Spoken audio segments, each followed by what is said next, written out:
Bonjour, aujourd'hui je vais réaliser avec vous des gratins fermiers. Alors c'est une recette de petits gratins individuels que je vais réaliser dans le moule 6 grands ronds. Celui-ci c'est un incontournable, vous avez vu j'ai déjà fait plein de recettes que vous pouvez retrouver sur ma chaîne YouTube, donc chez Steph. Dans ce moule, il est vraiment génial en portions individuelles, vous voyez, assez profond. On peut faire des tartes, des tourtes, des gratins, des gâteaux, toutes sortes de bavarois, des gâteaux au yaourt, enfin tout ce que vous voulez, mais en portions individuelles par 6, il est génial. Et vraiment pour le dîner le soir, je trouve que c'est un moule qu'il faut avoir. On peut agrémenter comme ça chaque chose différemment. Vous pouvez faire des quiches sans pâte, des pizzas, enfin il y a plein de trucs à faire. On a un petit livre. Vous avez plein d'idées recettes sur le Club Guy de Marle dans ce moule-là. Il faut l'avoir. Voilà.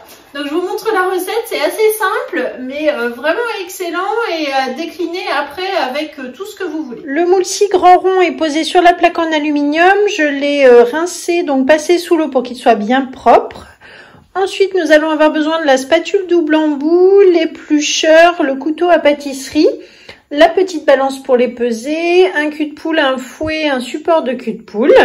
Pour les ingrédients, il nous faudra des œufs, du curry, du lait, du comté râpé, de la crème liquide, des pommes de terre, des courgettes, du sel, du poivre et des blancs de dinde ou de poulet donc que j'ai conservé sous B-Save, ainsi que les courgettes. Vous voyez, ça fait facilement 10-12 jours qu'elles sont sous vide. Et donc, je vais pouvoir maintenant les trancher en rondelles. Il nous faudra également la mandoline compacte avec le gant anti-coupure sur la planche souple à découper. C'est parti. Alors, pour commencer la recette, il faut donc éplucher les pommes de terre. Donc, vous voyez que j'utilise l'éplucheur Guy de Marle avec sa lame amovible qui permet d'être utilisé par des gauchers, des droitiers et qui épluche vraiment très finement, par exemple, des tomates, des poivrons, et puis ensuite toutes sortes de légumes et de fruits comme les pommes de terre, les carottes, les pommes, les poires, tout ce que vous avez à éplucher avec un économe. Donc éplucheur Guy de Marle, celui-là il est vraiment génial, je l'utilise beaucoup et je vous le conseille, voilà. Voilà, donc là j'ai épluché mes 6 pommes de terre. Ensuite nous avons les courgettes, donc elles sont sous vide depuis 10-12 jours à peu près. Vous voyez, elles sont encore nickel. Donc là je vais les libérer du bocal en appuyant tout simplement ici. Alors le B-Save, vous avez une vidéo de présentation qui est sur ma chaîne YouTube aussi, démonstration du B-Save. Surtout allez voir si vous n'êtes pas encore équipé, c'est un super produit et moi je suis là pour vous aider, vous conseiller. Donc tout simplement, je décale la petite pastille, hop, voilà, j'ouvre et du coup, je vais pouvoir récupérer maintenant mes 2 courgettes. Et donc maintenant, grâce à ma mandoline compacte, le gant anti-coupure, je vais pouvoir les couper sur ma planche souple, donc en rondelles. Alors on fait des très fines rondelles, beaucoup plus efficaces quand on veut faire des petits gratins comme ça, c'est super parce que du coup, ça cuit très vite.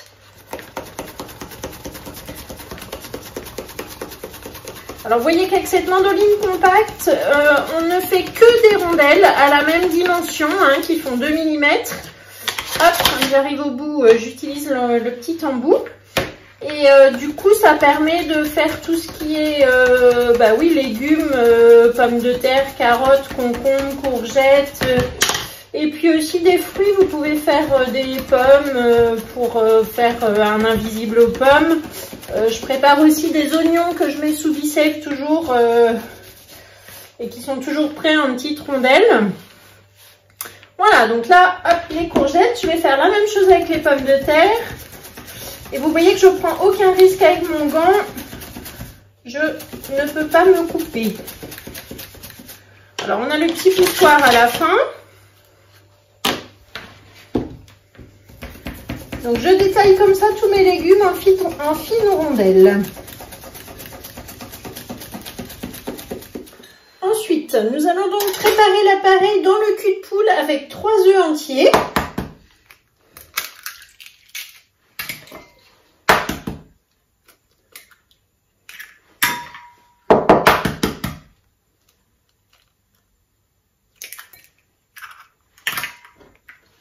140 g de crème fraîche liquide,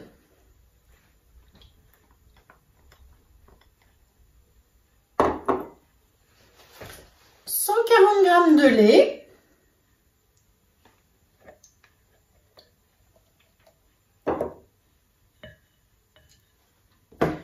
du sel et du poivre,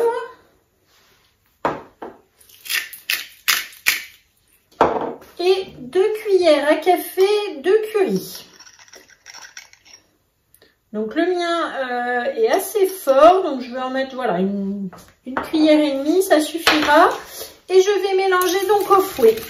Donc là j'utilise le fouet 13 cm qui va dans le petit cul de poule posé sur le support. Vous voyez qu'on peut mélanger sans tenir le cul de poule, ça c'est génial le support du cul de poule.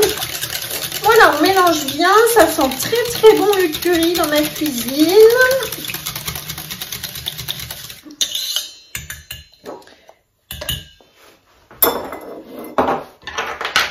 Et ensuite, donc je récupère mon pichet verseur dans lequel je vais mettre la préparation.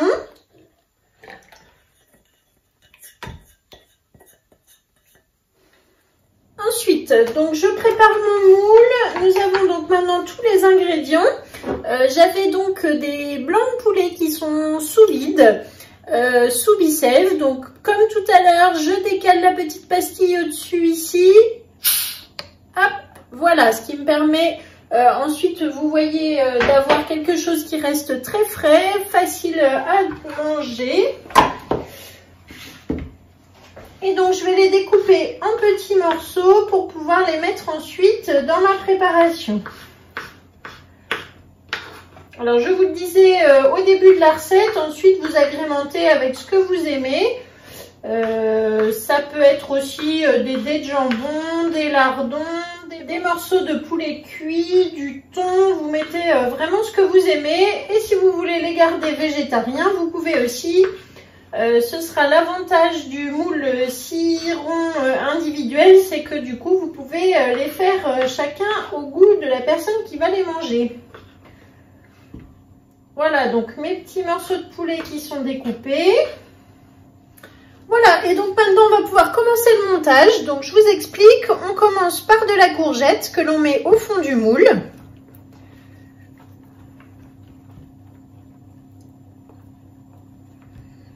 Ensuite, de la pomme de terre.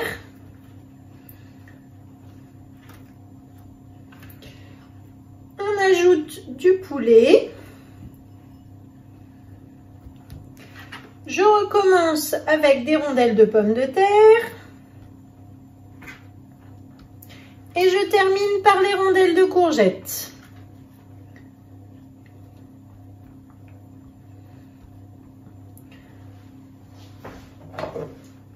Ensuite, je mets avec mon pichet verseur l'appareil que j'avais fait tout à l'heure.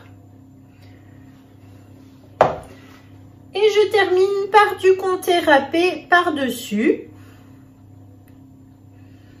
Et voilà, donc je vais faire les 6 comme ceci. Voilà, donc j'ai terminé de remplir mon moule. Vous avez vu les différentes couches, courgettes, pommes de terre, poulet, pommes de terre, courgettes et comté râpé par-dessus. On verse l'appareil liquide ensuite. Et donc je vais faire cuire pendant 25 minutes à 180 degrés. On se retrouve tout à l'heure pour le démoulage. Merci beaucoup d'avoir suivi la vidéo. Voilà donc le résultat de nos gratins fermiers. Alors je vais m'approcher mais c'est encore très chaud. Voilà, donc vous voyez les 6 ronds qui sont bien remplis, bien garnis. Donc ça a bien cuit et doré, c'est super. Donc là maintenant on va démouler. Alors je vais vous montrer comment je fais pour le démoulage. Donc toujours attendre de pouvoir toucher le moule, hein. C'est encore chaud, mais vous voyez là j'ai attendu déjà au moins 5 minutes. Ça veut dire que je peux toucher le moule. Donc quand je peux le toucher, je peux démouler. Je vais utiliser le petit racloir rose. Ça c'est la petite astuce démoulage avec les flexipans. Cet outil-là, il est aussi sur le catalogue et sur la boutique. Il sert, en fait, c'est un outil de pâtissier qui va servir pour les pâtes à pain, pizza, brioche, pour couper les pâtons, pour racler aussi au fond des culs de poule, ramener les préparations, pour mettre dans la poche à douille. Enfin, il y a plein d'utilisations pour lisser aussi la poche à douille. Et aussi donc pour démouler vos empreintes individuelles. Donc il suffit tout simplement de prendre le moule, de basculer comme ça, hop, sur le racloir. Donc là, vous voyez que ça fume. Voilà, vous voyez du coup le dessous de mon petit gratin. Et ensuite, du coup, je peux basculer hop, sur mon assiette. Et voilà, donc un joli gratin fermier. On va se régaler avec une salade verte. Ça va être très très bon. Voilà, donc je vous remercie. Je vais vous mettre la recette comme d'habitude dans la description de la vidéo. Abonnez-vous, likez, partagez. Comme d'habitude, si vous n'êtes pas encore abonné à la chaîne YouTube chez Steph, abonnez-vous pour ne pas rater les prochaines publications. Et puis surtout, parlez-en autour de vous, à vos amis. Voilà. Et si vous voulez commander sur la boutique en ligne, donc n'oubliez pas de mettre mon nom dans la case conseillère. Et je me ferai un plaisir ensuite de vous envoyer des recettes associées et de pouvoir vous conseiller. Voilà, donc je vous dis à très bientôt pour une prochaine vidéo. Merci, au revoir.